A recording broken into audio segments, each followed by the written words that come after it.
Hello everybody, this is Marty Smith for the MZoneReport.com. Hey, watch this hand. 45 players sit and go tournament. And I'm raising late position. This is basically an attempt to steal the blinds. As you can see, my opponents beside me are both a medium stack. This guy decides to move all in.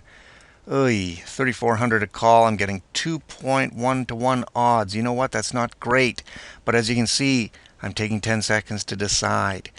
This is the point of this video. I want you guys to start doing this because whether you decide to call or fold or push in these types of situations, by taking a few extra seconds, you can use all of your skills to make such decisions.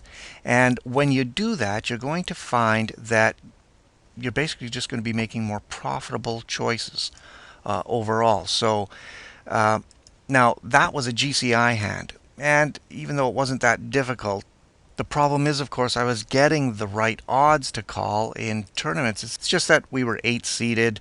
I would have been out of the money. I would have only had 6,000 left probably. And I thought that there would be a better chance to play against my opponents later on. So I was able to fold this hand because of the fact that I basically be moving from yellow to orange M zone and that I was taking everything into account. Obviously, the play was just to steal the blinds, but I just ended up folding, which I think was the right move because it was just too expensive.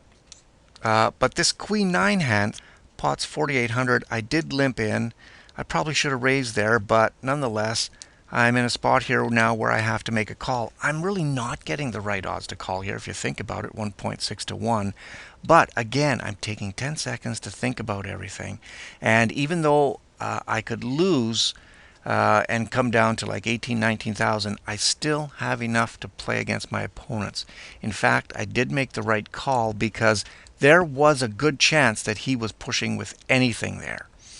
And I did think about that before I made the call, and that was part of my decision process in playing that Queen 9 suited. So that just basically allows me to play heads up against what I considered was a decent but weaker opponent. I knew I had the advantage, and it comes to this hand here where I've hit top pair, but again I limped in. I wanted to make him bet, and I am going to shove it all in on him. Hopefully he's on a draw. If not, I'm still got the numbers on my side here. He had second pair.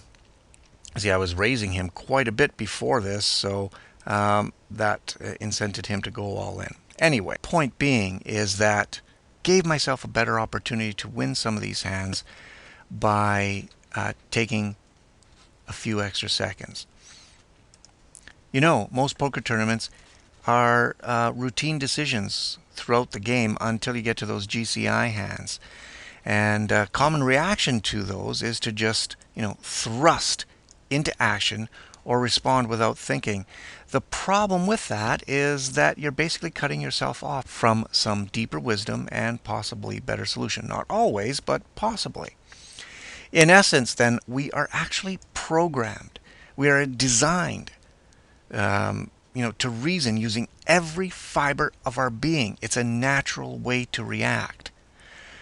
But the problem in poker is that you need to not only use your instincts and intuition, but the logic and math of any particular situation at hand.